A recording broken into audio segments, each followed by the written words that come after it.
不行吗？血影魔宗的弟子法袍。成交！啊，这里的难道上！方冷真人？ 法力燃烧。 Karena ketiga master ini tidak mau menyerah mengejarnya, Fang Han memutuskan untuklah menyamar. Menyamarnya bukan berubah menjadi orang ya, melainkan berubah pakaian dan memakai topeng. Dan kali ini, dia menuju ke Kaisaran Liu, tepatnya dinasti Xuan Agung. Nagayan kembali mengingatkan kalau dia haruslah berhati-hati, karena ini adalah wilayah dari Sekte Tai. Dan dia tidak perlu heran kalau kota ini benar-benar begitu makmur. Fang Han mengakuinya, semua orang yang berada di sini rata-rata berada di alam tingkat keempat. Tidak sampai di situ guys, Fang Han dibuat begitu terkejut. Mata uangnya berbeda, berupa sebuah pil matahari putih. Dan itu adalah salah satu mata uang tingkat teratas. Nagayan meminta tidak perlu khawatir. Salah satu pil Yuan Ying milik dari Fang Han dapat ditukar dengan 100 pil matahari putih. Jadi ya, intinya pil milik dari Fang Han jauh lebih berharga. Secara tidak disengaja, mereka bertemu dengan sebuah pavilion yang besar, bertuliskan Pavilion Dao Surgawi. Nagayan kembali memberitahu, ini adalah salah satu serikat perdagangan terkemuka di Kekaisaran Xuan. Sangat disayangkan ketika Fang Han ingin memasuki pavilion, kedua penjaga tidak mengizinkannya, dikarenakan pavilion saat ini sedanglah menyelenggarakan kompetisi harta karun. Waduh, ini mah kesempatan. Jika tidak memiliki undangan, tidak diizinkan untuklah masuk. Tetapi ada dua cara. Jika dia memiliki kemampuan ataupun kaya raya, mungkin dia akan diizinkan untuklah masuk. Iya, awalnya mereka menganggap kalau Fang Han tidak memiliki kemampuan yang cukup. Alhasil, Fang Han menunjukkan kemampuannya, membuat mereka berdua terkejut-kejut. Tidak lama dari itu, keluarlah seorang manajer yang cukup kagum. Ternyata ada seorang master dari alam manusia langit berada di sini. Dia memperkenalkan diri sebagai salah satu kepala manajer dari Pavilion Dao Surgawi. Dan dia bisa memanggil dirinya sebagai Nyonya ke-13. Wah, Fang Han sungguhlah terkejut karena sebatas kepala manajer saja, dia memiliki ranah yang sama dengannya. Lalu Fang Han membahas apakah dirinya telah memenuhi syarat untuklah berpartisipasi dalam kompetisi harta karun. Jawabannya tentu saja. Sebelum itu, Nyonya ke-13 mempertanyakan siapa namanya. Fang Han membalas, dia adalah Fang Leng. Kebetulan untuk kompetisi harta karun belum benar-benar dimulai. Jadi masih ada waktu luang untuklah Fang Han mengelilingi Pavilion Dao Surgawi. Selagi berkeliling, Fang Han menyeletuk. Dirinya sempat tidak mempercayai kalau Pavilion Dao Surgawi ini memiliki banyak sekali harta karun yang bisa diperjual dan belikan. Nyonya ke-13 membenarkannya karena beberapa artefak Dao tidak bisa diperjualkan dengan bebas. Hanya beberapa harta karun sajalah yang bisa diperjualkan dengan bebas. Ya intinya dipilah-pilah mana tingkat tertinggi, mana tingkat terendah. Begitu guys. Dan Fang Han mengaku dia ini hanyalah seorang pengembara yang bebas. Dia datang ke sini untuklah mencari tahu apakah di Pavilion Dao Surgawi terdapat materi surgawi dan harta duniawi yang dipadatkan dari esensi 5 elemen. Sungguh kebetulan untuk di kompetisi nanti beberapa benda spiritual 5 elemen akan termasuk di antara barang-barang tersebut. Sampailah mereka tiba di lantai 2. Siapa sangka, Fang Han ternyata mendapati ruangan VIP. Dan Nyonya ke-13 kembali bertanya, jika dia memiliki barang untuklah dijual, dia boleh mempertanyakan kepada dirinya. Barang pertama yang dikeluarkan oleh Fang Han, yaitu pakaian dari murid Sekte Iblis Bayangan Darah. Siapa sangka Pavilion Dao Surgawi menerimanya dan memberikan harga sebesar 1.800.000 pil matahari putih untuk ketiga baju ini guys. Tidak sampai di situ ya, Nyonya ke-13 juga memberikan kompensasi atas kejadian sebelumnya sebesar 200.000. Kini Fangan memiliki 2 juta pil matahari putih guys. Tidak sampai di situ lagi, Fangan diberikan kartu kristal. Manfaatnya, dia dapat mengambil pil di cabang manapun dan kapanpun. Karena untuk Pavilion Dao Surgawi memiliki cabang yang begitu sangatlah banyak. Ternyata guys, yang dimaksud dengan kompetisi harta karun itu adalah sebuah pelelangan. Iya benar sih, semuanya berkompetisi untuk mendapati harta yang telah ditawarkan. Dan pelelangan dimulai. Untuk barang pertama, sepotong emas asli dari wilayah tertinggi barat. Di dalam sepotong besi ini menyimpan kekayaan energi esensi logam yang begitu melimpah. Untuk harga penawaran awalnya sebesar 500 pil matahari putih. Gelo, mahal juga. Nagayan sedikitlah menjelaskan kalau sepotong besi ini memang tidak terlalu menarik, tetapi ini akan sangat menguntungkan bagi Fangan dalam meningkatkan teknik tebasan penguasa emas kaisar miliknya. Tanpa basa-basi, Fangan langsunglah menawar harga pertama. Tetapi ada saja orang yang inginlah bersaing dengannya. Ada yang menawar 600.000, sampailah di 1 juta pil matahari putih, Fangan hanya bisa menghela napas dan geleng-geleng kepala. Nagayan sedikit memberikan saran yang sesat. Jauh lebih nyaman mendapatkan sesuatu tanpa harus mengeluarkan uang sepeser pun. Yang dimaksud oleh Nagayan, Fangan haruslah menjadi begal. Tetapi Fangan membalas, dia telah memiliki sebuah prinsip. Dia tidak akan menyakiti siapapun selagi orang tersebut tidak menyakiti dirinya. Alah, bacot.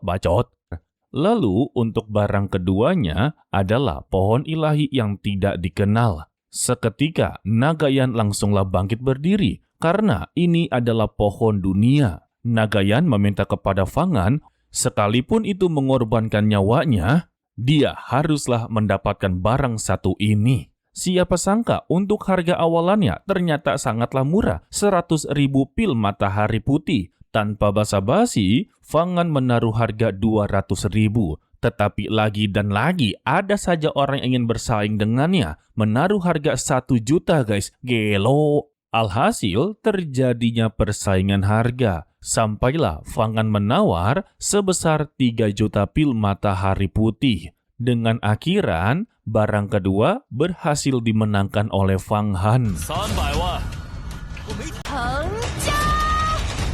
Lalu untuk barang ketiga yaitu pil Dharma Pengumpul Bintang dari Sekte Bintang. Mendengar itu ya, Nagayan langsunglah masuk ke dalam tubuhnya Fangan. Tampaknya barang ketiga tidaklah begitu penting. Tidak lama dari itu datanglah Nyonya ke-13 dengan membawa pohon dunia dan mempertanyakan bagaimana cara dia melunasi ini semua. Lantas Fangan memberikan sebuah botol pil. Ketika diperiksa, itu adalah pil Yuanying yang bertotalkan 10.000 pil. Nyonya ke-13 sungguhlah tidak percaya. Bahkan, seorang tetua inti emas yang terkemuka dari Sekte Tai tidak mungkin bisa menghasilkan pil sebanyak ini. Tetapi Nyonya ke-13 mengerti tentang sebuah pepatah. Orang yang begitu hebat biasanya tidak pernah menunjukkan dirinya. Sesingkatnya, Fangan langsung memurnikan fragmen pohon dunia yang barusan saja dia dapatkan. Dengan fragmen ini, maka seni penguasa kayu Kaisar Ezurnya pasti akanlah meningkat. Dan akhirnya, Fangan mendapati kemampuan terbaru, yaitu teknik kilat. Ia sebut saja sebagai teknik petir. Dengan begini guys, Fangan telah berhasil untuklah menyempurnakan satu elemennya sampai ke tahap akhir atau sempurna. Nagayan memberitahunya jika dia berhasil untuklah menyempurnakan 4 elemen yang tersisa, sampai ke tingkatan seperti ini, maka kemampuan ilahi iblis agung 5 penguasa akanlah muncul. Dan kemampuan itu akanlah disebut sebagai guntur ilahi. Tetapi untuk saat ini ya, Fangan hanya memiliki guntur ilahi kayu yin. Secara tiba-tiba, Fangan dipanggil oleh Nyonya ke-13 dengan memberitahukan ada seorang gadis suci dari tanah suci yang indah datang untuklah bertemu dengannya. Fangan memberikan izin untuklah masuk. Untuk gadis suci ini memperkenalkan namanya sebagai Pyo Yun. Fangan sungguhlah terkejut karena gadis suci ini berada di tingkat ke-7 kemampuan ilahi, Gelo. Dan sama saja seperti berada di inti emas. Fangan mempertanyakan apa tujuan dan maksudnya untuk datang menemuinya. Ternyata ya untuk Pyo Yun telah memperhatikan bahwa semua barang yang ditawar oleh Fangan adalah objek dari spiritual 5 elemen. Mungkinkah dia sangatlah membutuhkan intisari dari 5 elemen? Jika iya, kebetulan dia memiliki harta karun 5 elemen. Dan salah satu barang yang diperlihatkan adalah mutiara roh gunung. Fangan mengakui kalau dia memang membutuhkan objek spiritual 5 elemen. Tetapi, mengapa dia datang ke sini dan membantu dirinya? Alasannya guys, Pyo Yun sungguhlah tertarik dengan pil Iwaning milik dari Fangan. Jika dia bersedia menjual sebagian ke tanah suci miliknya, maka ya mutiara roh gunung ini akan diberikan kepadanya. Untuk Nyonya ke-13 memberitahu kepada Fang Leng, sebetulnya untuk pil Iwaning itu sangatlah langka di dunia kekaisaran Suan. Bahkan dia menawarkan pavilion Dao Surgawi juga tertarik untuklah membeli pilnya. Alhasil terjadinya persaingan harga dan Fangan mencoba untuklah menengahi. Dia bersedia untuklah menjual jika sesuai dengan harga yang dia tawarkan. Bahkan ya Fangan berjanji setelah kompetisi harta karun ini selesai, dia akanlah memberikan 200.000 pil Iwaning masing-masing kepada mereka. Mendengar itu ya mereka sempat tidak percaya karena 200.000 bukanlah angka yang kecil. Sontak, Pyo Yun memberikan mutiara roh gunung kepadanya. Begitu juga dengan Nyonya ke-13 memberikan kartu VIP premium dari pavilion Dao Surgawi. Isi dari kartu ini memiliki banyak sekali hak istimewa dan manfaat yang akan berguna baginya nanti. Yang lebih mengejutkan, kalau Fangan benar-benar akan membuat pil Iwaning. Padahal Mimin tadi mengiranya kalau dia akanlah kabur guys. Alasan Fangan tidaklah kabur karena untuk pohon dunianya ini telah benar-benar sempurna. Jadi, untuk membuat 300.000 pil Iwaning itu sangatlah mudah. Tetapi, selagi Fangan melakukan penyerapan, dia memasuki pohon dunia dan di sana terdapat gerbang alam surgawi dari 5 elemen. Nagayan memperingatinya, ini bukanlah tempat yang bisa dia masuki dengan begitu mudah. Sayangnya, Fangan keras kepala dan dia mencoba untuklah memaksakannya. Dengan akhiran, dia gagal total. Semua itu dikarenakan kekuatan magisnya yang tidak mencukupi. Nagayan kembali menjelaskan, sekalipun kekuatan sihirnya 10 kali lebih besar, memasuki gerbang alam surgawi bukanlah perkara mudah. Dan juga itu adalah upaya yang sangatlah berbahaya.